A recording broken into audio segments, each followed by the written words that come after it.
اور اگر تم سے جنگ ہوئی تو تمہاری ہی مدد کریں گے، مگر اللہ ظاہر کیے دیتا ہے کہ یہ جھوٹے ہی۔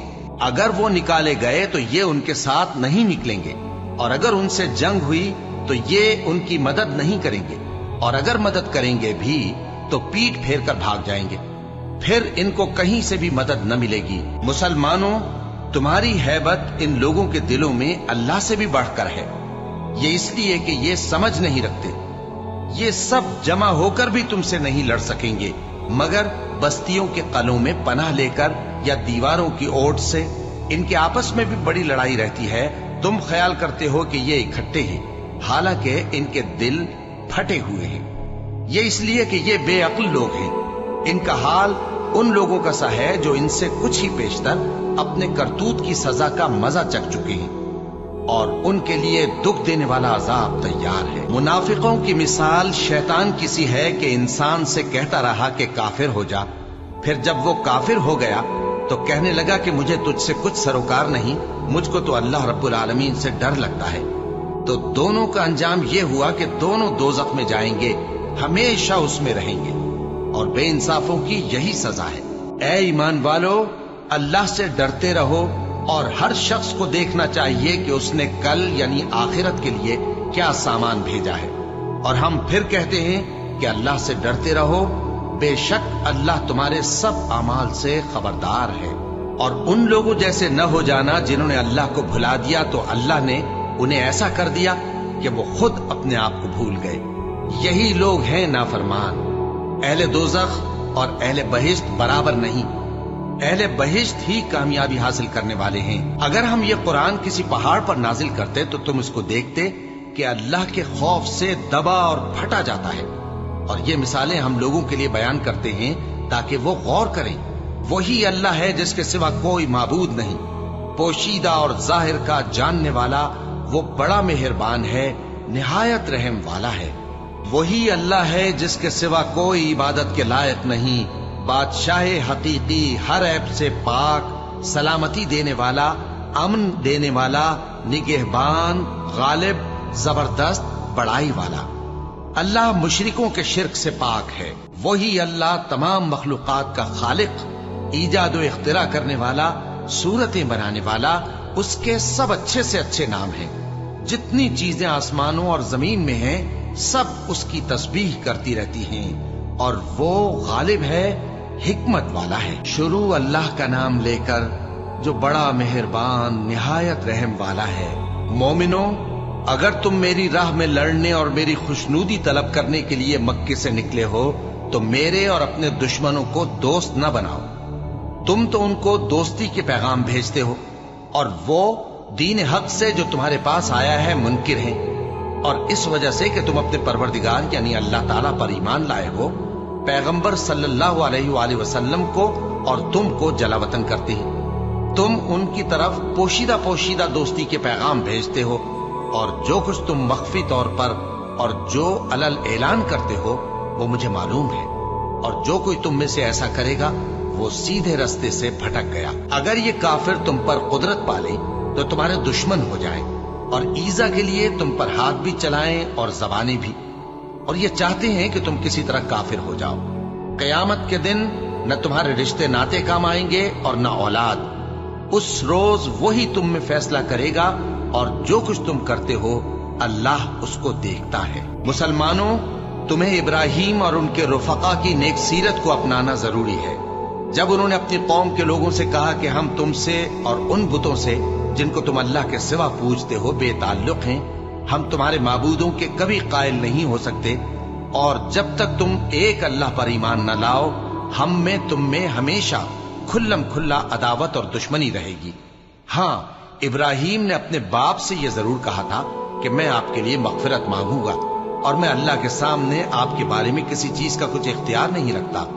اے ہمارے پروردگار، تجھی پر ہمارا بھروسہ ہے، اور تیری ہی طرف ہم رجوع کرتے ہیں، اور تیرے ہی حضور میں ہمیں لوٹ کر آنا ہے۔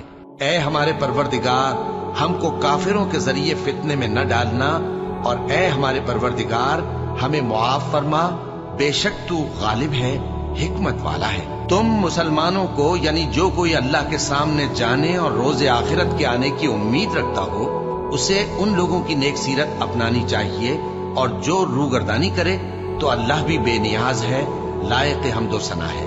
عجب نہیں کہ اللہ تم میں اور ان لوگوں میں جن سے تم دشمنی رکھتے ہو دوستی پیدا کر دے۔ اور اللہ قادر ہے، اور اللہ بخشنے والا ہے، مہربان ہے۔ جن لوگوں نے تم سے دین کے بارے میں جنگ نہیں کی اور نہ تم کو تمہارے گھروں سے نکالا، ان کے ساتھ بھلائی اور انصاف کا سلوک کرنے سے اللہ تم کو منع نہیں کرتا۔ اللہ تو انصاف کرنے والوں کو دوست رکھتا ہے۔ اللہ انہی لوگوں کے ساتھ تم کو دوستی کرنے سے منع کرتا ہے جنہوں نے تم سے دین کے بارے میں لڑائی کی اور تم کو تمہارے گھروں سے نکالا اور تمہارے نکالنے میں اوروں کی مدد کی۔ تو جو لوگ ایسوں سے دوستی کریں گے وہی ظالم ہیں۔ مومنوں، جب تمہارے پاس مومن عورتیں وطن چھوڑ کر آئیں تو ان کی آزمائش کر لو، اور اللہ تو ان کے ایمان کو خوب جانتا ہے۔ سو اگر تم کو معلوم ہو کہ وہ مومن ہے تو ان کو کفار کے پاس واپس نہ بھیجو، کہ نہ یہ ان کو حلال ہے اور نہ وہ ان کو حلال ہیں، اور جو کچھ انہوں نے ان پر خرچ کیا ہو وہ ان کو دے دو، اور تم پر کچھ گناہ نہیں کہ ان عورتوں کو مہر دے کر ان سے نکاح کر لو، اور کافر عورتوں کے ساتھ تعلقات نکاح باقی نہ رکھو، یعنی انہیں کفار کو واپس دے دو، اور جو کچھ تم نے ان پر خرچ کیا ہو تم ان سے طلب کر لو، اور جو کچھ انہوں نے اپنی عورتوں پر خرچ کیا ہو وہ تم سے طلب کر لیں۔ یہ اللہ کا حکم ہے جو تم میں فیصلہ کیے دیتا ہے، اور اللہ جاننے والا ہے، حکمت والا ہے۔ اور اگر تمہاری بیویوں میں سے کوئی تمہارے ہاتھ سے نکل کر کافروں کے پاس چلی جائے اور اس کا مہر وصول نہ ہوا ہو، پھر تم ان سے جنگ کرو اور ان سے تم کو غنیمت ہاتھ لگے، تو جن کی بیویاں چلی گئی ہیں ان کو اس مال میں سے اتنا دے دو جتنا انہوں نے خرچ کیا تھا، اور اللہ سے جس پر تم ایمان لائے ہو ڈرتے رہو۔ اے پیغمبر صلی اللہ علیہ وآلہ وسلم، جب تمہارے پاس مومن عورتیں اس بات پر بیعت کرنے کو آئیں کہ نہ تو اللہ کے ساتھ شرک کریں گی، نہ چوری کریں گی، نہ بدکاری کریں گی، نہ اپنی اولاد کو قتل کریں گی، نہ اپنے ہاتھ پاؤں کے درمیان کوئی بہتان باندھ لائیں گی، اور نہ نیک کاموں میں تمہاری نافرمانی کریں گی، تو ان سے بیعت لے لو اور ان کے لیے اللہ سے بخشش مانگو، بے شک اللہ بخشنے والا ہے، مہربان ہے۔ مومنوں، ان لوگوں سے جن پر اللہ غصے ہوا ہے دوستی نہ کرو، کیونکہ جس طرح کافروں کو مردوں کے جی اٹھنے کی امید نہیں، اسی طرح ان لوگوں کو بھی آخرت کے آنے کی امید نہیں۔ شروع اللہ کا نام لے کر جو بڑا مہربان نہایت رحم والا ہے۔ جو چیز آسمانوں میں ہے اور جو زمین میں ہے سب اللہ کی تسبیح کرتی ہے، اور وہ غالب ہے، حکمت والا ہے۔ مومنوں، تم ایسی باتیں کیوں کہا کرتے ہو جو کیا نہیں کرتے؟ اللہ اس بات سے سخت بیزار ہے کہ ایسی بات کہو جو کرو نہیں۔ جو لوگ اللہ کی راہ میں ایسے طور پر صف باندھ کر لڑتے ہیں کہ گویا سیسا پلائی ہوئی دیوار ہیں، وہ بے شک اللہ کی محبوب ہیں۔ اور وہ وقت یاد کرنے کے لائق ہے جب موسیٰ نے اپنی قوم سے کہا تھا کہ بھائیو، تم مجھے کیوں ایذا دیتے ہو، حالانکہ تم جانتے ہو کہ میں تمہارے پاس اللہ کا بھیجا ہوا آیا ہوں۔ پھر جب ان لوگوں نے کجروی کی تو اللہ نے بھی ان کے دل ٹیڑھے کر دیے، اور اللہ نافرمانوں کو ہدایت نہیں دیتا۔ اور وہ وقت بھی یاد کرو جب مریم کے بیٹے عیسیٰ نے کہا کہ اے بنی اسرائیل، میں تمہارے پاس اللہ کا بھیجا ہوا آیا ہوں، جو کتاب مجھ سے پہلے آ چکی ہے یعنی تورات، اس کی تصدیق کرتا ہوں، اور ایک پیغمبر جو میرے بعد آئیں گے جن کا نام احمد صلی اللہ علیہ وآلہ وسلم ہوگا، ان کی بشارت سناتا ہوں۔ پھر جب وہ ان لوگوں کے پاس کھلی نشانیاں لے کر آئے تو کہنے لگے کہ یہ تو سراسر جادو ہے، اور اس سے زیادہ ظالم کون کہ بلایا تو جائے اسلام کی طرف اور وہ اللہ پر جھوٹ بہتان باندھے، اور اللہ ظالم لوگوں کو ہدایت نہیں دیا کرتا۔ یہ چاہتے ہیں کہ اللہ کے چراغ کی روشنی کو اپنی پھونکوں سے بجھا دیں، حالانکہ اللہ اپنی روشنی کو پورا کر کے رہے گا، خواہ کافر ناخوش ہی ہوں۔ وہی تو ہے جس نے اپنے پیغمبر کو ہدایت اور دین حق دے کر بھیجا تاکہ اسے سب دینوں پر غالب کرے، خواہ مشرکوں کو برا ہی لگے۔ مومنوں، میں تم کو ایسی تجارت بتاؤں جو تمہیں عذاب علیم سے نجات دے؟ وہ یہ کہ اللہ پر اور اس کے رسول صلی اللہ علیہ وآلہ وسلم پر ایمان لاؤ، اور اللہ کی راہ میں اپنے مال اور جان سے جہاد کرو۔ اگر سمجھو تو یہ تمہارے حق میں بہتر ہے۔ وہ تمہارے گناہ بخش دے گا اور تم کو جنت کے باغوں میں جن کے نیچے نہریں بہ رہی ہیں اور پاکیزہ مکانات میں جو ہمیشہ کی بہشت میں ہیں داخل کرے گا۔ یہی بڑی کامیابی ہے۔ اور ایک اور چیز جس کو تم بہت چاہتے ہو، یعنی تمہیں اللہ کی طرف سے غلبہ نصیب ہوگا اور فتح عنقریب ہوگی، اور مومنوں کو اس کی خوشخبری سنا دو۔ مومنوں، اللہ کے مددگار ہو جاؤ، جیسے عیسیٰ ابن مریم نے حواریوں سے کہا تھا کہ بھلا کون ہے جو اللہ کی طرف بلانے میں میرے مددگار ہوں؟ حواریوں نے کہا کہ ہم اللہ کے مددگار ہیں۔ سو بنی اسرائیل میں سے ایک گروہ تو ایمان لے آیا اور ایک گروہ کافر رہا۔ آخر ہم نے ایمان لانے والوں کو ان کے دشمنوں کے مقابلے میں مدد دی، سو وہ غالب ہو گئے۔ شروع اللہ کا نام لے کر جو بڑا مہربان نہایت رحم والا ہے۔ جو چیز آسمانوں میں ہے اور جو چیز زمین میں ہے سب اللہ کی تسبیح کرتی ہے۔ جو بادشاہ حقیقی ہے، پاک ہے، زبردست ہے، حکمت والا ہے۔ وہی تو ہے جس نے ان پڑھوں میں انہی میں سے ایک پیغمبر بھیجے جو ان کے سامنے اس کی آیتیں پڑھتے اور ان کو پاک کرتے اور انہیں کتاب و حکمت کی تعلیم دیتے ہیں۔ اور اس سے پہلے تو یہ لوگ کھلی گمراہی میں تھے، اور ان میں سے اور لوگوں کی طرف بھی ان کو بھیجا ہے جو ابھی ان مسلمانوں سے نہیں ملے، اور وہ غالب ہے، حکمت والا ہے۔ یہ اللہ کا فضل ہے، جسے چاہتا ہے عطا فرماتا ہے، اور اللہ بڑے فضل کا مالک ہے۔ جن لوگوں کو تورات کا حامل بنایا گیا پھر انہوں نے اس کے حامل ہونے کا حق ادا نہ کیا، ان کی مثال گدھے کی سی ہے جس پر بڑی بڑی کتابیں لدی ہوں۔ جو لوگ اللہ کی آیتوں کی تکذیب کرتے ہیں ان کی مثال بری ہے، اور اللہ ظالم لوگوں کو ہدایت نہیں دیتا۔ کہہ دو کہ اے یہود، اگر تم کو یہ دعویٰ ہو کہ تم ہی اللہ کے دوست ہو اور دوسرے لوگ نہیں، تو اگر تم سچے ہو تو ذرا موت کی آرزو تو کرو۔ اور یہ لوگ ان اعمال کے سبب جو یہ کر چکے ہیں ہرگز اس کی آرزو نہیں کریں گے، اور اللہ ظالموں سے خوب واقف ہے۔ کہہ دو کہ موت جس سے تم بھاگتے ہو وہ تو تمہارے سامنے آ کر رہے گی، پھر تم پوشیدہ اور ظاہر کے جاننے والے مالک کی طرف لوٹائے جاؤ گے، پھر جو کچھ تم کرتے رہے ہو وہ سب تمہیں بتائے گا۔ مومنوں، جب جمعے کے دن نماز کے لیے اذان دی جائے تو اللہ کے ذکر کی طرف لپکو اور خرید و فروخت ترک کر دو، اگر سمجھو تو یہ تمہارے حق میں بہتر ہے۔ پھر جب نماز ہو چکے تو زمین میں پھیل جاؤ اور اللہ کا فضل تلاش کرو، اور اللہ کو بہت بہت یاد کرتے رہو تاکہ کامیاب ہو جاؤ۔ اور جب ان لوگوں نے سودا بکتا یا تماشا ہوتا دیکھا تو ادھر بھاگ لیے، اور اے نبی صلی اللہ علیہ وآلہ وسلم تمہیں خطبے میں کھڑا چھوڑ گئے۔ کہہ دو کہ جو چیز اللہ کے ہاں ہے وہ تماشے اور سودے سے کہیں بہتر ہے، اور اللہ سب سے بہتر رزق دینے والا ہے۔ شروع اللہ کا نام لے کر جو بڑا مہربان نہایت رحم والا ہے۔ اے پیغمبر صلی اللہ علیہ وآلہ وسلم، جب منافق لوگ تمہارے پاس آتے ہیں تو ازراہ نفاق کہتے ہیں کہ ہم اقرار کرتے ہیں کہ آپ بے شک اللہ کے پیغمبر ہیں، اور اللہ جانتا ہے کہ در حقیقت تم اس کے پیغمبر ہو، اور اللہ ظاہر کیے دیتا ہے کہ منافق یقیناً جھوٹے ہیں۔ انہوں نے اپنی قسموں کو ڈھال بنا رکھا ہے اور ان کے ذریعے سے لوگوں کو اللہ کی راہ سے روک رہے ہیں۔ کچھ شک نہیں کہ جو کام یہ کرتے ہیں برے ہیں، یہ اس لیے کہ یہ پہلے تو ایمان لائے پھر کافر ہو گئے، تو ان کے دلوں پر مہر لگا دی گئی، سو اب یہ سمجھتے ہی نہیں۔ اور جب تم ان کے تناسب اعضاء کو دیکھتے ہو تو ان کے جسم تمہیں کیا ہی اچھے معلوم ہوتے ہیں، اور جب یہ گفتگو کرتے ہیں تو تم ان کی تقریر کو توجہ سے سنتے ہو، گویا لکڑیاں ہیں جو دیواروں سے لگائی گئی ہیں، بزدل ایسے کہ ہر زور کی آواز کو سمجھیں کہ ان پر بلا آئی۔ یہ تمہارے دشمن ہی ہیں، سو ان سے محتاط رہنا، اللہ ان کو ہلاک کرے، یہ کہاں بہکے پھرتے ہیں۔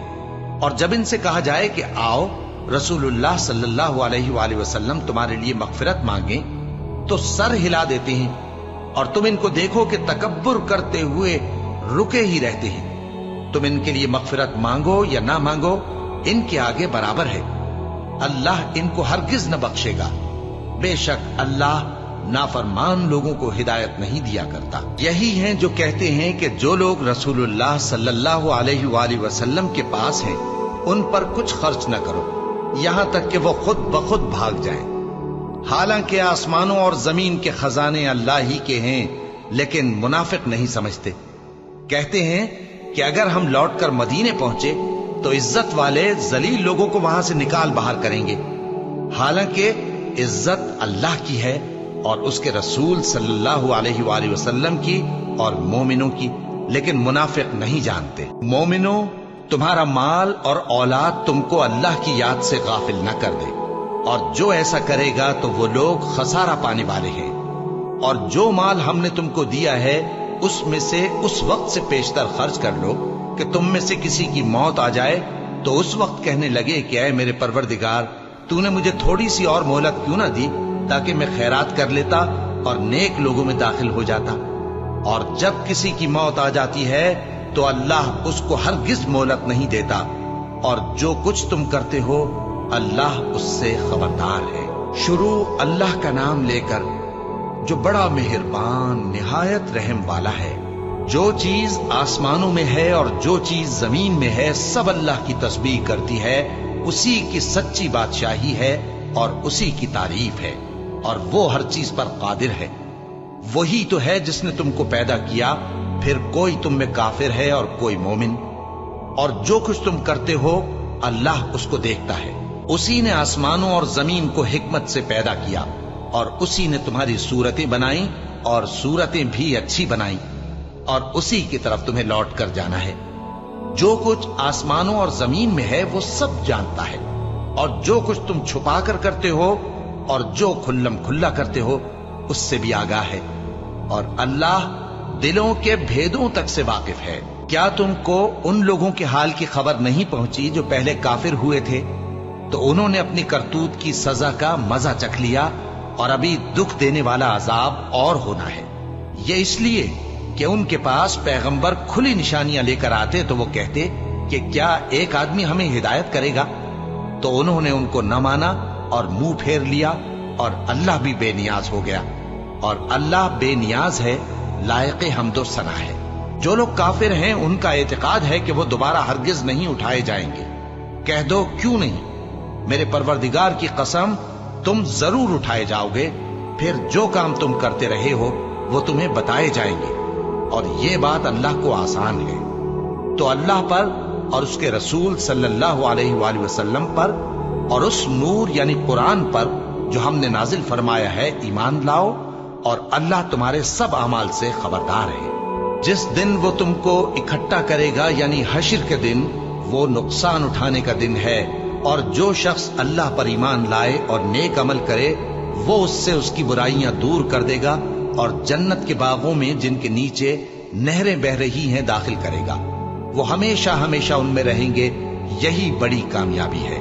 اور جنہوں نے کفر کیا اور ہماری آیتوں کو جھٹلایا وہی اہل دوزخ ہیں کہ ہمیشہ اس میں رہیں گے، اور وہ بری جگہ ہے۔ کوئی مصیبت نازل نہیں ہوتی مگر اللہ کے حکم سے، اور جو شخص اللہ پر ایمان لاتا ہے وہ اس کے دل کو ہدایت دیتا ہے، اور اللہ ہر چیز سے باخبر ہے۔ اور اللہ کی اطاعت کرو اور اس کے رسول کی اطاعت کرو، بس اگر تم منہ پھیر لوگے تو ہمارے پیغمبر کے ذمے تو صرف پیغام کا کھول کھول کر پہنچا دینا ہے۔ اللہ جو معبود برحق ہے اس کے سوا کوئی عبادت کے لائق نہیں، تو مومنوں کو چاہیے کہ اللہ ہی پر بھروسہ رکھیں۔ مومنوں، تمہاری بیویوں اور اولاد میں سے بعض تمہارے دشمن بھی ہیں، سو ان سے بچتے رہو، اور اگر معاف کر دو اور درگزر کرو اور بخش دو تو اللہ بھی بخشنے والا ہے، مہربان ہے۔ تمہارا مال اور تمہاری اولاد تو آزمائش ہے، اور اللہ کے ہاں بڑا اجر ہے، سو جہاں تک ہو سکے اللہ سے ڈرو اور اس کے احکام کو سنو، اور اس کے فرمانبردار رہو، اور اس کی راہ میں خرچ کرو، یہ تمہارے حق میں بہتر ہے۔ اور جو شخص طبیعت کے بخل سے بچایا گیا تو ایسے ہی لوگ راہ پانے والے ہیں۔ اگر تم اللہ کو نیک نیتی سے قرض دو گے تو وہ تم کو اس کا کئی گنا دے گا، اور تمہارے گناہ بھی معاف کر دے گا، اور اللہ قدر شناس ہے، بردبار ہے، پوشیدہ اور ظاہر کا جاننے والا ہے، غالب ہے، حکمت والا ہے۔ شروع اللہ کا نام لے کر جو بڑا مہربان نہایت رحم والا ہے۔ اے پیغمبر صلی اللہ علیہ وآلہ وسلم، مسلمانوں سے کہہ دو کہ جب اپنی بیویوں کو طلاق دینے لگو تو ان کی عدت کو پیش نظر رکھ کر طلاق دو اور عدت کا شمار رکھو، اور اللہ سے جو تمہارا پروردگار ہے ڈرو، نہ تو تم ہی ان کو ایام عدت میں ان کے گھروں سے نکالو اور نہ وہ خود ہی نکلیں، ہاں اگر وہ کھلی بے حیائی کریں تو اور بات ہے، اور یہ اللہ کی حدیں ہیں، اور جو اللہ کی حدوں سے تجاوز کرے گا وہ اپنے آپ پر ظلم کرے گا۔ اے طلاق دینے والے، تجھے کیا معلوم شاید اللہ اس کے بعد رجعت کی کوئی سبیل پیدا کر دے۔ پھر جب وہ اپنی میعاد یعنی عدت ختم ہونے کے قریب پہنچ جائیں تو یا تو ان کو اچھی طرح سے زوجیت میں رہنے دو یا اچھی طرح سے علیحدہ کر دو، اور اپنے میں سے 2 منصف مردوں کو گواہ کر لو، اور اے گواہو اللہ کے لیے درست گواہی دینا۔ ان باتوں سے اس شخص کو نصیحت کی جاتی ہے جو اللہ پر اور روز آخرت پر ایمان رکھتا ہے، اور جو کوئی اللہ سے ڈرے گا وہ اس کے لیے رنج و غم سے نجات کی صورت پیدا کر دے گا اور اس کو ایسی جگہ سے رزق دے گا جہاں سے اس کو وہم گمان بھی نہ ہو، اور جو اللہ پر بھروسہ رکھے گا تو وہ اس کے لیے کافی ہوگا۔ اللہ اپنے کام کو جو وہ کرنا چاہتا ہے پورا کر دیتا ہے۔ اللہ نے ہر چیز کا اندازہ مقرر کر رکھا ہے۔ اور تمہاری طلاق والی بیویاں جو حیض سے نا امید ہو چکی ہوں، اگر تم کو ان کی عدت کے بارے میں شبہ ہو تو ان کی عدت 3 مہینے ہے، اور جن کو ابھی حیض نہیں آنے لگا ان کی عدت بھی یہی ہے۔ اور حمل والی عورتوں کی عدت وضع حمل یعنی بچہ جننے تک ہے، اور جو اللہ سے ڈرے گا اللہ اس کے کام میں سہولت پیدا کر دے گا۔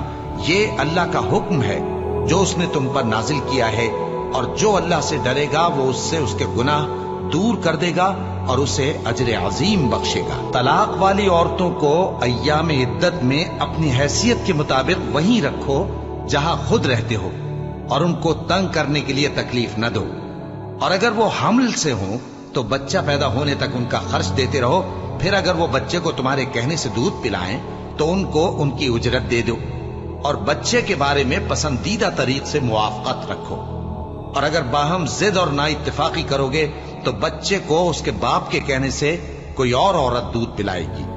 صاحب وسعت کو اپنی وسعت کے مطابق خرچ کرنا چاہیے، اور جس کے رزق میں تنگی ہو جتنا اللہ نے اس کو دیا ہے وہ اس کے موافق خرچ کرے۔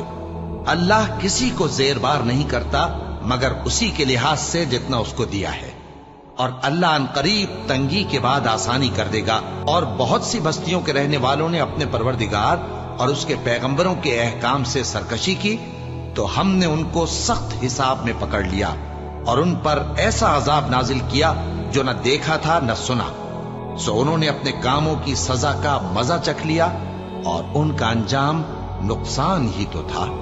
اللہ نے ان کے لیے سخت عذاب تیار کر رکھا ہے، تو اے عقل والو جو ایمان لائے ہو اللہ سے ڈرو۔ اللہ نے تمہارے پاس نصیحت بھیج دی ہے، یعنی ایسے پیغمبر جو تمہارے سامنے اللہ کی واضح آیتیں پڑھتے ہیں تاکہ جو لوگ ایمان لائے اور عمل نیک کرتے رہے ہیں ان کو اندھیروں سے نکال کر روشنی میں لے آئے، اور جو اللہ پر ایمان لائے گا اور عمل نیک کرے گا وہ ان کو جنتوں میں داخل کرے گا جن کے نیچے نہریں بہ رہی ہیں، وہ ہمیشہ ہمیشہ ان میں رہیں گے۔ اللہ نے ان کے لیے کیا خوب رزق رکھا ہے۔ اللہ ہی تو ہے جس نے 7 آسمان پیدا کیے اور ویسی ہی زمینیں بھی، ان میں اللہ کا حکم اترتا رہتا ہے تاکہ تم لوگ جان لو کہ اللہ ہر چیز پر قادر ہے، اور یہ کہ اللہ اپنے علم سے ہر چیز کا احاطہ کیے ہوئے ہے۔ شروع اللہ کا نام لے کر جو بڑا مہربان نہایت رحم والا ہے۔ اے پیغمبر صلی اللہ علیہ وآلہ وسلم، جو چیز اللہ نے تمہارے لیے جائز کی ہے تم اس سے کنارہ کشی کیوں کرتے ہو؟ کیا اس سے اپنی بیویوں کی خوشنودی چاہتے ہو؟ اور اللہ بخشنے والا ہے، مہربان ہے۔ اللہ نے تم لوگوں کے لیے تمہاری قسموں کا کفارہ مقرر کر دیا ہے، اور اللہ ہی تمہارا کارساز ہے اور وہ دانا ہے، حکمت والا ہے۔ اور یاد کرو جب پیغمبر صلی اللہ علیہ وآلہ وسلم نے اپنی ایک بیوی سے ایک بھید کی بات کہی تو اس نے دوسری کو بتا دی، پھر جب اس نے اس کو ظاہر کر دیا اور اللہ نے اس حال سے پیغمبر صلی اللہ علیہ وآلہ وسلم کو آگاہ کر دیا تو پیغمبر صلی اللہ علیہ وآلہ وسلم نے ان بیوی کو وہ بات کچھ تو جتائی اور کچھ نہ بتائی۔ سو جب وہ بات ان کو بتائی تو تو وہ پوچھنے لگیں کہ آپ کو یہ کس نے بتایا؟ فرمایا کہ مجھے اس نے بتایا ہے جو سب کچھ جاننے والا ہے، خبردار ہے۔ اگر تم دونوں اللہ کے آگے توبہ کرو تو بہتر ہے، کیونکہ تمہارے دل مائل ہو ہی گئے ہیں، اور اگر پیغمبر صلی اللہ علیہ وآلہ وسلم کے خلاف باہم اعانت کرو گی تو اللہ اور جبریل اور نیک کردار مسلمان ان کے حامی اور دوستدار ہیں، اور ان کے علاوہ سب فرشتے بھی مددگار ہیں۔ اے ازواج نبی، اگر پیغمبر صلی اللہ علیہ وآلہ وسلم تم کو طلاق دے دیں تو عجب نہیں کہ ان کا پروردگار تمہارے بدلے ان کو تم سے بہتر بیویاں دے دے۔ مسلمان، ایمان والیاں، فرما بردار، توبہ کرنے والیاں، عبادت گزار، روزہ رکھنے والیاں، شادی شدہ اور کنواریاں۔ مومنوں، اپنے آپ کو اور اپنے اہل و عیال کو اس آگ سے بچاؤ جس کا ایندھن آدمی اور پتھر ہوں گے، اور جس پر تند خو اور سخت گیر فرشتے مقرر ہیں۔ وہ کسی حکم کی جو اللہ ان کو دیتا ہے نافرمانی نہیں کرتے، اور جو حکم ان کو ملتا ہے اسے بجا لاتے ہیں۔ کافروں، آج بہانے مت بناؤ، جو عمل تم کیا کرتے تھے انہی کا تم کو بدلہ دیا جائے گا۔ مومنوں، اللہ کے آگے صاف دل سے توبہ کرو، امید ہے کہ وہ تمہارے گناہ تم سے دور کر دے گا اور تم کو جنتوں میں جن کے نیچے نہریں بہ رہی ہیں داخل کرے گا۔ اس دن اللہ پیغمبر صلی اللہ علیہ وآلہ وسلم کو اور ان لوگوں کو جو ان کے ساتھ ایمان لائے ہیں رسوا نہیں کرے گا، بلکہ ان کا نور ایمان ان کے آگے اور داہنی طرف روشنی کرتا ہوا چل رہا ہوگا، اور وہ اللہ سے التجا کریں گے کہ اے پروردگار، ہمارا نور ہمارے لیے پورا کر اور ہمیں معاف فرما، بے شک اللہ ہر چیز پر قادر ہے۔ اے پیغمبر صلی اللہ علیہ وآلہ وسلم، کافروں اور منافقوں سے جہاد کرو اور ان پر سختی کرو، اور ان کا ٹھکانہ دوزخ ہے اور وہ بہت بری جگہ ہے۔ اللہ نے کافروں کے لیے نوح کی بیوی اور لوط کی بیوی کی مثال بیان فرمائی ہے۔ یہ دونوں ہمارے دو نیک بندوں کے گھر میں تھیں، اور دونوں نے ان سے خیانت کی تو وہ اللہ کے مقابلے میں ان عورتوں کے کچھ بھی کام نہ آئے، اور ان کو حکم دیا گیا کہ دوسرے داخل ہونے والوں کے ساتھ تم بھی دوزخ میں داخل ہو جاؤ۔ اور مومنوں کے لیے ایک مثال تو فرعون کی بیوی کی بیان فرمائی کہ اس نے اللہ سے التجا کی کہ اے میرے پروردگار، میرے لیے بہشت میں اپنے پاس ایک گھر بنا اور مجھے فرعون اور اس کے عمل سے نجات بخش اور ظالم لوگوں سے مجھ کو چھڑا لے۔ اور دوسری مثال عمران کی بیٹی مریم کی، جنہوں نے اپنی عزت و ناموس کو محفوظ رکھا تو ہم نے اس میں اپنی روح پھونک دی، اور وہ اپنے پروردگار کے کلام اور اس کی کتابوں کو برحق سمجھتی تھیں، اور وہ فرما برداروں میں سے تھی۔